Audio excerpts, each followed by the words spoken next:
This is Super Yacht News with Sisman. Hi, welcome back to the channel. Okay, so I'm sure you're all aware of the very sad news about the Titan sub. The remains of that wreckage were found about 1,600 feet away from the wreck of the Titanic. As some people said in the comments, we can now add 5 more people to that tragedy. Now, yesterday we did do a video.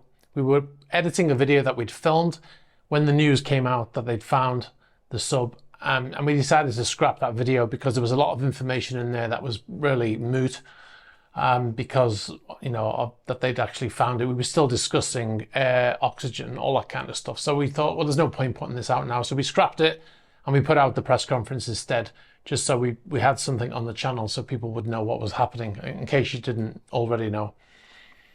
Now, since then, James Cameron has done a series of interviews about this, the company, and about the type of sub, and a lot of information. Now, if you didn't know, he's not just a film director, he is a submersible enthusiast, you might say, and he's actually designed and built his own submersible that has gone to depths 3 times the depth of the Titanic wreck.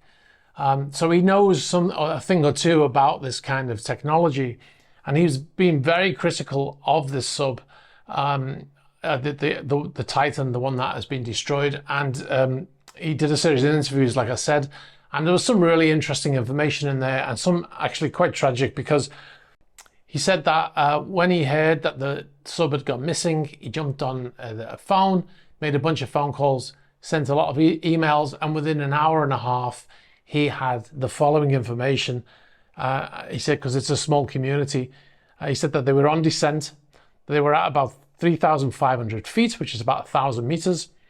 And they had dropped their weights and they were trying to ascend. So they clearly had an emergency. They'd lost comms and they lost tracking. Now, what he said, they had a transponder on the sub. And he said the fact that they lost comms and tracking at the same time, he said, I knew the sub was lost. That's a quote from James Cameron. He said he got back on to phone calls and contacting various different people, and he talked about the acoustic networks that they have that listen for this kind of thing, for various reasons, scientific and military as well. And he said that he got confirmation that they had heard a noise consistent with an implosion at the time they lost comms and the transponder of the vessel. He said, so he knew straight away that it was lost. And that was on the Monday. But the search went on for another 3 days. Now, there's a lot of conspiracy theories out there already that it's a cover-up for political things going on in the US. I'm not going to get into any of that. But what I will say is that from a military point of view, and they were the ones in the lead for the search and rescue of the sub, you keep going until you can get proper confirmation, and that is usually eyes-on confirmation to say that it is what it is, right? You can't just take information and say, okay, well, we're going to call off the search, because in the slim chance that that information is incorrect, you might have let them die by not searching for them. So completely understand why they continue the search.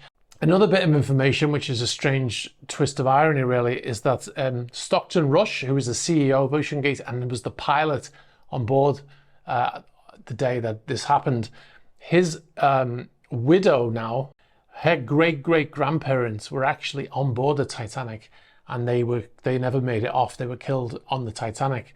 Now, what James Cameron had said, and he said in this interview, is that a lot of people in the submersible community had got together and wrote to Stockton Rush and OceanGate saying, you have to certify. You cannot take people down unless you certify. It's irresponsible and it could lead to catastrophe. Now, that this vessel was not regulated. It was the only vessel doing this type of thing that was not regulated. And another passenger in an interview, he said that he pulled out from going on a trip. And he said that Stockton Rush had flatly refused to get any type of certification on the sub. And in an interview, Stockton Rush had said that he didn't want to let regulation get in the way of innovation, which is not a good thing to say, is it? I mean, it sounds cool, but if you're doing something that's potentially dangerous, then you know, you need to get certified. You need to play by the rules.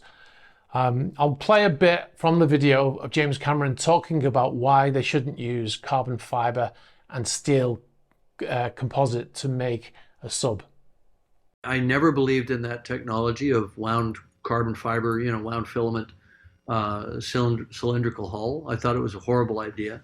I wish I'd spoken up, you know, but I assumed somebody was smarter than me, you know, because I'd never experimented with that technology, but it just sounded bad on its face because we make pressure hulls out of contiguous material: steel, titanium, ceramic, acrylic.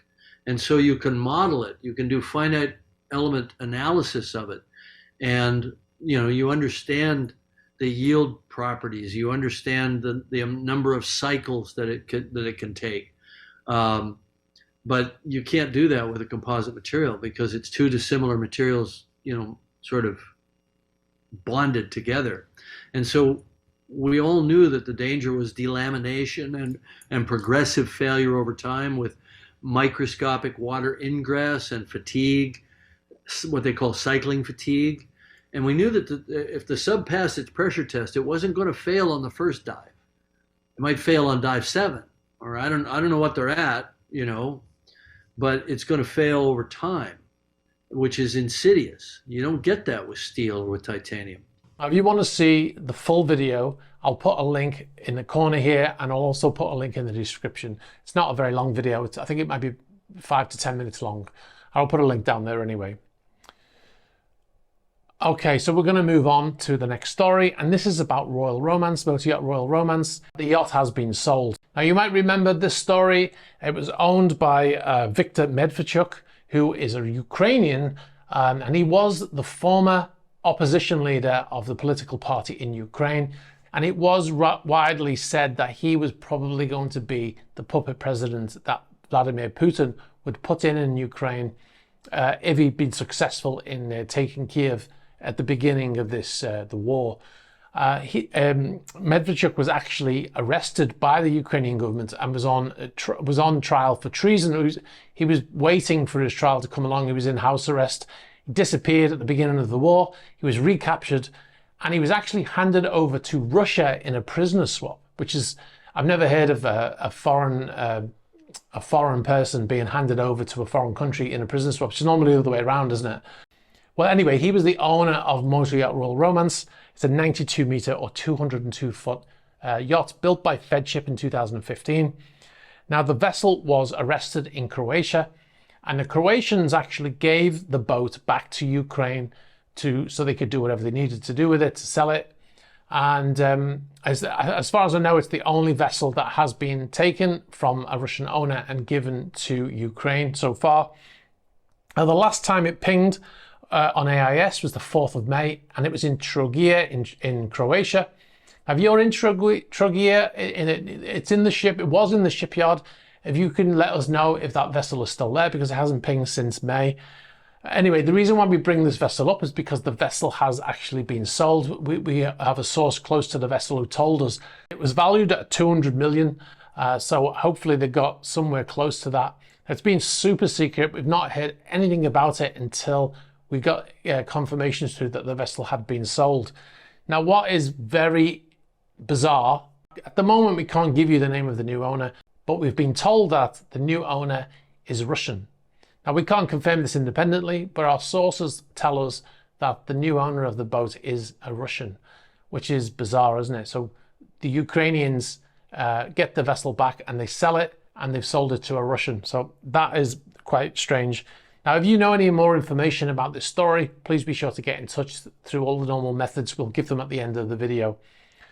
All right, so we'll move on to the next story now, and this is about Alfa Nero. I'm not going to go into too much, but basically, the yacht was sold by the Antiguan government in a public auction last week. We told you in the last video that there was a last-minute claim against the yacht by the daughter of the person who we suspected was the owner all along. We kind of knew who the owner was all along, Andrei Geyev. His daughter put in a last-minute injunction against the sale, which was turned down by the government. I believe there's some stuff going on in the courts in Antigua right now. Anyway, Alfa Nero has had a flag change. Now, when it was seized by the Antiguan government, they changed the flag because it lost its Cayman Islands flag status. And the Antiguan government, once they seized it, they gave it an Antiguan flag so they could, get insurance back in place and stuff like that and sell the vessel. Now the flag has changed again and it's gone back to the Cayman Islands. Now that seems to suggest that the money has changed hands with the new buyer. It was Eric Schmidt, the American, former CEO of Google. He was the one who purchased it for $61.7 million. And it looks like he's actually paid the money out for it. It seems like a very strange purchase for a person of his wealth who's worth over 20 billion, who could have bought any vessel. And he bought one which has got such a history to it. So remains to see what will happen with that vessel. But the vessel has been reflagged, which suggests that the purchase has gone through. Also, the vessel is still currently in Antigua, but we'll keep you updated on the movements of the vessel. All right, one last thing before we go. This is on the screen here. This is Project 710 from Fedship. This is the vessel that we showed about a month ago when it launched. It's got the biodiesel generators fitted, and they're saying that it's going to reduce the carbon emissions by up to 90%. A lot of criticism in the comments about the green status of a yacht. But if it reduces carbon emissions by 50%, that's a good thing, right? If it reduces any carbon emissions, it's always a good thing. And this says it claims it can do it by up to 90%. Now, the vessel was spotted here by one of our subscribers heading out to the North Sea for the sea trials. Now, the vessel has been named. It was Project 710. It's been named Obsidian. Now, we did do a video at the time of the launch with a lot of information in about those engines and stuff like that. If you want to see that, I'll put a link up here. Remember to check out our new channel, Super Yacht News. You can find it by typing at superyacht-news into YouTube, not Google.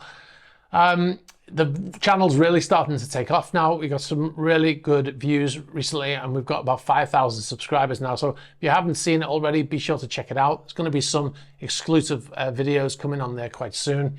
And also remember to check out our Patreon page at patreon.com/esysman. You'll find behind the scenes videos on there that are not published on YouTube, like stuff from the Monaco Grand Prix. You get to see other exclusive videos not published on YouTube, like the Patreon chat series and the Atlantic vlog series. You get early access to features without any adverts in, and you get to ask questions to the Patreon-only Q&As, and there is a new Q&A just posted on there last week. So be sure to check that out, and the link is in the normal places. All right, guys, if you've got any information about any of these stories, especially the Royal Romance story, please be sure to get in touch. In the normal fashion, you can get us at the About page of the YouTube channel. You can get us on Instagram, on Facebook Messenger, on Twitter, and you can also get us on Threema. Be sure to like this video for the algorithm, very important. Hit the subscribe button and hit the bell for future notifications. All right, guys, thanks very much for watching. Have a great weekend, and look out for one of our features that's coming out over the weekend. All right, bye-bye.